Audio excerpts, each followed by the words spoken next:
Howdy, y'all, and welcome back to Country Fried Minis. I'm your host, Cameron, the country boy in the big city, presenting to you once again from my temporary studio location on account of these as of yet unfinished repairs to my apartment.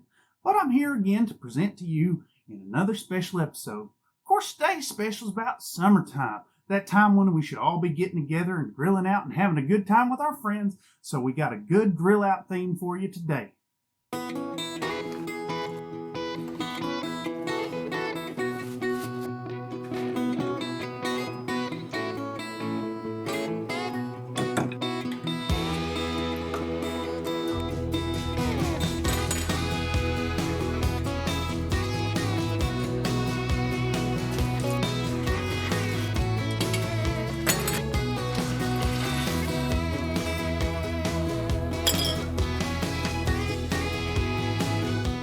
I couldn't be more excited to be hosting y'all here again today because summertime is here and it's time to start that good old grill out and hang out with the friends out on the beach or park, wherever you gotta go.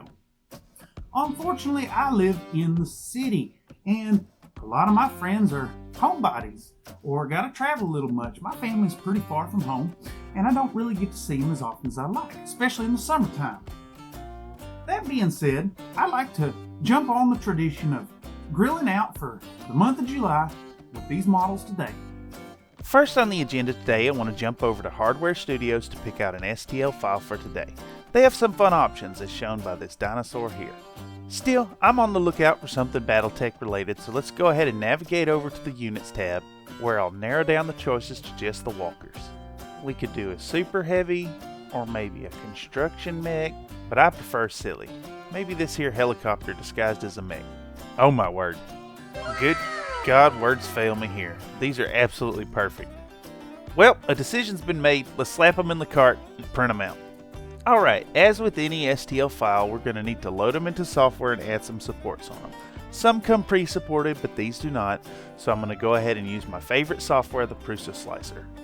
After we've added this model with the Import STL function, we can go ahead and use the Optimize Orientation tab to get this model in the correct position to print well. From there, I'll use the SLA Support Points tab to go ahead and add some supports to it at about a 25% density and with a minimum distance of 3 millimeters. And with that done, I'm going to export this plate as an STL including supports. Now it's rinse and repeat with the other chassis. I choose to use Prusa Slicer for adding supports because I really like their Optimize Orientation tool, and I find that the supports generated by this program almost always seem to work really well with my Anycubic Photon first generation printer. Now that these STL files are set in a great orientation with a good set of supports, I'm going to go ahead and load them into my Photon Workshop Slicer software. We'll just open them up one at a time and go ahead and arrange them side by side on this here build plate file. At this point, I only continue to use the Photon Workshop here because I know it will slice these files into a dependable .pws, which works great in my printer. I'm sure there's other slicing software out there that works just fine, but an old adage comes to mind when I think about this here Photon Workshop. If it ain't broke, don't fix it, and it's working just fine for me and my printer, so for now I'll continue using it.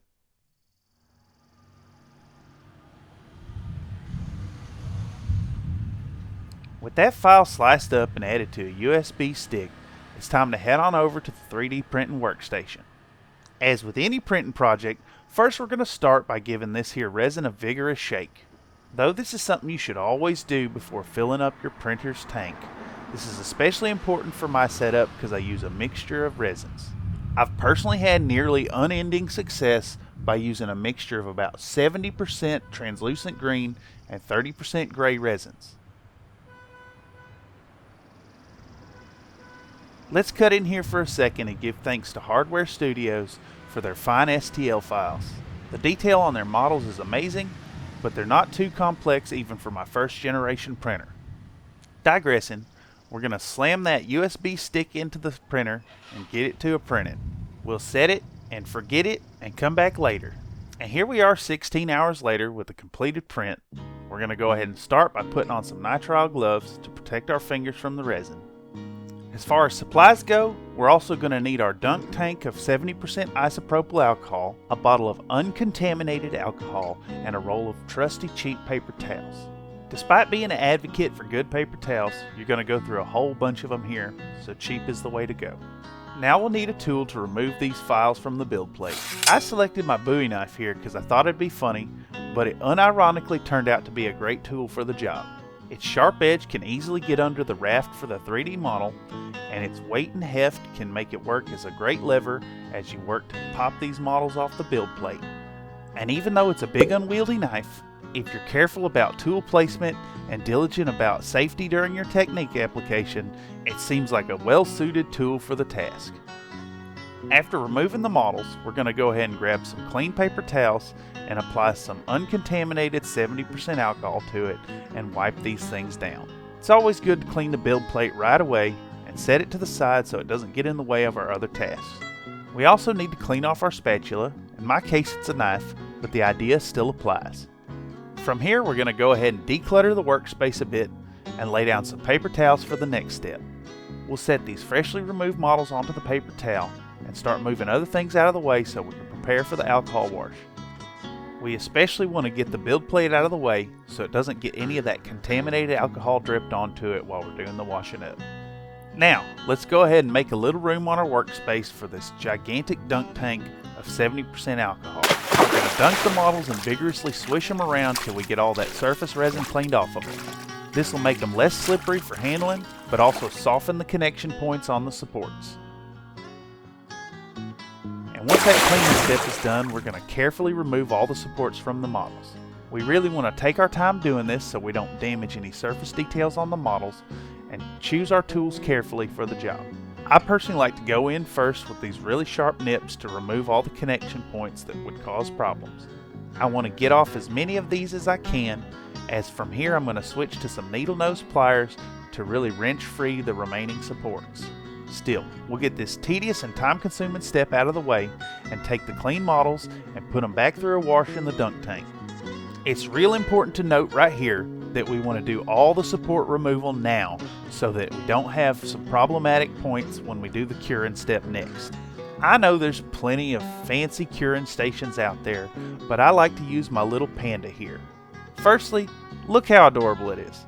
Secondly, it's going to put out the same kind of UV light that I need to cure up these models properly. And we'll go ahead and run these models through several cycles until they're nice and crispy. Now that we got those models all printed out, cleaned up, and ready to go, we're going to go ahead and primer them up and spray on some base layers with the airbrush.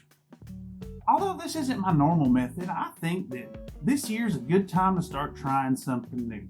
I know that summertime cookouts can be a tradition, but I want to eschew traditions this year and start trying some new traditions. So for that, I'm going to go ahead and use this airbrush to get the base colors laid out on these models rather than attacking them with the brush. As I mentioned, I'm going to go ahead and try something new with these models, but first things first, we need to apply them to some bases. In following this idea of print on demand for these models, I'm going to go ahead and use some 3D printed bases to put these 3D printed models on.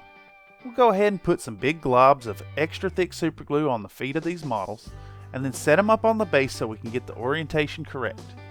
And once it's in the correct position, hit it with a spritz of this here super glue accelerator and it'll be cured and locked into place almost instantaneously.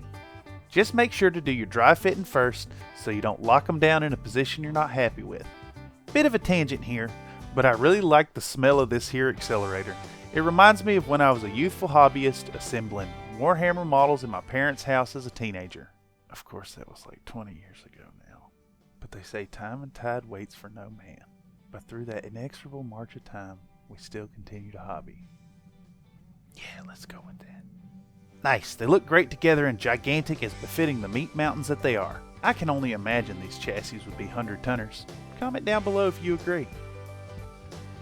Anyhow, I said before that I'm going to try something new with the airbrush today, and that's exactly what I'm going to do. Usually I just use my airbrush to put a primer coat and then a zenithal highlight on top. So let's start with a little bit of this Stynylrez Res Black primer. I actually always seem to struggle with this one. I can't seem to get the thinning ratios quite right. The white and the gray seem to work fine for me, but I always have trouble with the black. If any of you out there have similar problems or solutions to these problems, I definitely appreciate a comment down below suggesting what I could do to prevent this in the future. In any case, with that waffling aside, I managed to get the thinning ratio down enough to spray it out the airbrush and get a primer coat on the model. As always, it's applied little at a time in thin coats instead of glopping it on. We don't want to lose any of those surface details.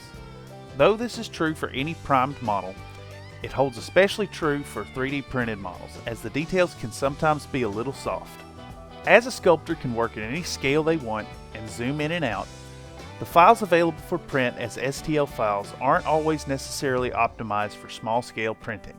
The smaller the scale, the more the details need to be exaggerated so that they read cleanly on the model. Since these particular models were intended to be printed at this 6mm scale, the details are nice and crisp and don't clot up too bad. Still, I'm going to use control and a couple thin coats rather than glopping the stuff on and losing those details. And after a whole bunch of struggling with this black Stynylrez primer, I managed to get both of them primered up and ready to slap some color on. Of course, I can't imagine using the airbrush to prime a model and not taking the opportunity to go ahead and apply a zenithal highlight. So as always, I'm going to get out my trusty Liquitex white ink and apply it directly into this freshly cleaned airbrush. Having learned my lesson about over-application of this ink, which seems to be the theme when applying almost any paint, I'm going to mist this on in really light coats from an upwards angle. For the most part, I'm going to keep this zenithal highlight straight up and down. I will diverge a little bit, maybe 10 or 20 degrees as I go around the model, to get some of those areas that are harder to reach, like the panels on the top of the legs. But that said, I want to keep this zenithal pretty strong with the darker colors underneath and the highlights on top. That bold contrast will accentuate any kind of blends I do later and really help sell this idea of grimdark that I want to go with on this set. I really want to make these meaty boys gruff, greasy, grimy, all them fun G words for this gritty reality that I'm trying to sell on these models. So far this has been the same process I do on all my models when preparing with an airbrush. But today's an exception because I want to do all the base coating with this here airbrush and try and exercise a little bit of brush control. So starting that process, I'm going to apply this Warboss green in multiple super thin coats. I've thinned it down with water as well as the contrast medium because I want to keep this color extremely translucent so that zenithal highlight will read through the color. I'm just going to feather both the airflow and the paint flow on my double action airbrush to ensure that this goes on super thin. Next, let's get some work on them buns. I'm going to apply that good old favorite Baylor Brown with a brush to the inside of the reservoir on this airbrush. And then once I've got a few glops into it, I'm going to go ahead and thin this again with the contrast medium and some water. The paint's got to be thin enough to flow through the airbrush, and I suppose in this case a bit of flow improver would help, but it's still thin enough with just the water. And the addition of the contrast medium will help this paint stay real translucent so that I can preserve my zenithal coat as I spray it on. From here, I'm going to pre-mix it with a paintbrush, and then I'm going to hold my finger over the tip of the airbrush and back bubble through the reservoir to get it thoroughly mixed. Well, that is if I had the airflow enabled. There we go. Alrighty, and just like the last step, I'm going to apply this color real thin by feathering both the airflow and the paint flow on my double action airbrush. This color kind of works alright with the green, so I'm not too worried about overspray here, but I am trying to exercise some brush control and apply the bun color to just the buns. But with some patience and practice, the brush control gets better as I go, and I'm able to put this color on without too much overspray onto the arms or legs. From here, we're going to do some highlight work.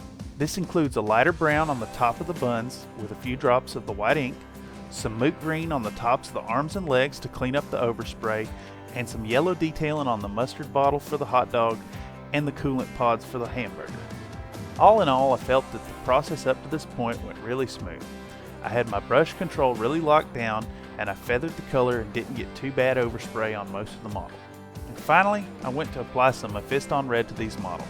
This color has some really strong pigmentation, so it fell on me to be especially careful when applying this color.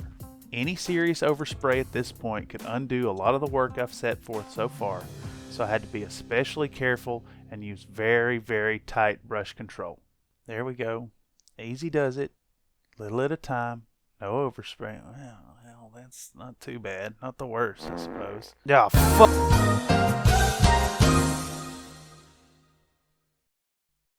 And with that last clip there, you can see I've done made a little bit of a mess for myself with some heinous overspray from that airbrush.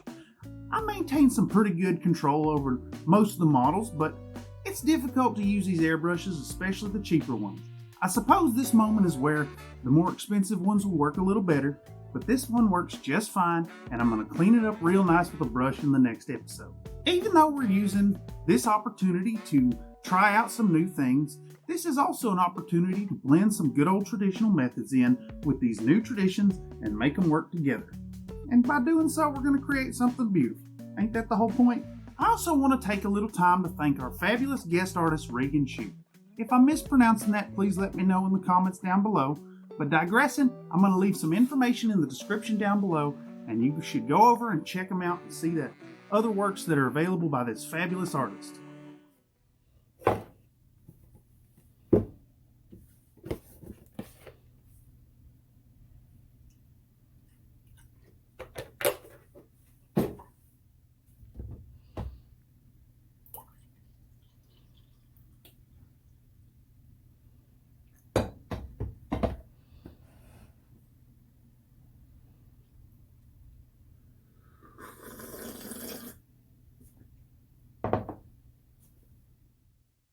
Come on down to Eat at Joe's and get you something to eat. We are Greasy Spoon Diner, open 365 days a year, 24 hours a day, and we're home with a 50 bill, all you can eat special.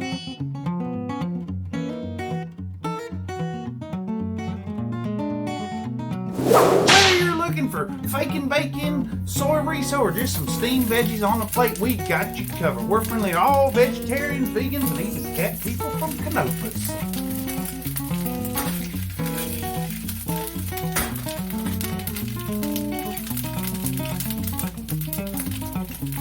Ever since the great beef shortage of 3035, we've been ready to handle that influx of meat-craving customers with our plant-based specials. So come on in and get you something nice to eat. Whether you're looking for sausages, hamburgers, or something else, we got you covered. Now with Mom's meatloaf.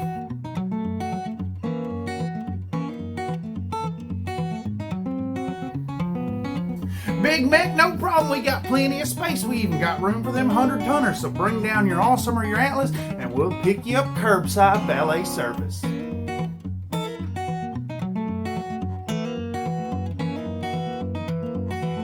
So come on down to Joe's and get you something to eat. We even got mediocre coffee.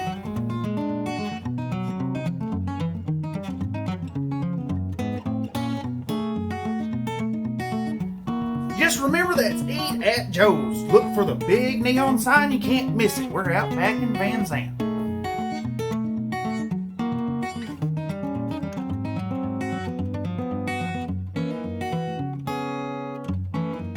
And don't forget, we're open 365 days a year, 24 hours a day for all your grubbing needs, so come on in even late. And if you need any information, you can call 1-800-LICK-MY. I really want to thank y'all for joining me here today. I'm super glad you got to see me make a few mistakes along the way towards making some new traditions in this summertime experience. We can't do new things without screwing up every now and then, so it's good to go ahead and make those mistakes so we can get some learning done. And with all that, I'm super glad you were here to join us and see what's going on over here at Country Fried Minis. I'd love to see you come back, see what we're up to next time, and I want you to always remember, stay happy while you're painting. Take it easy, fellas. See you around next time. Medium.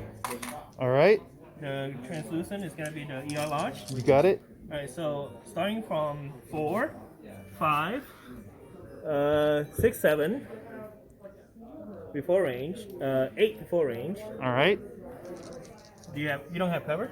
no cover.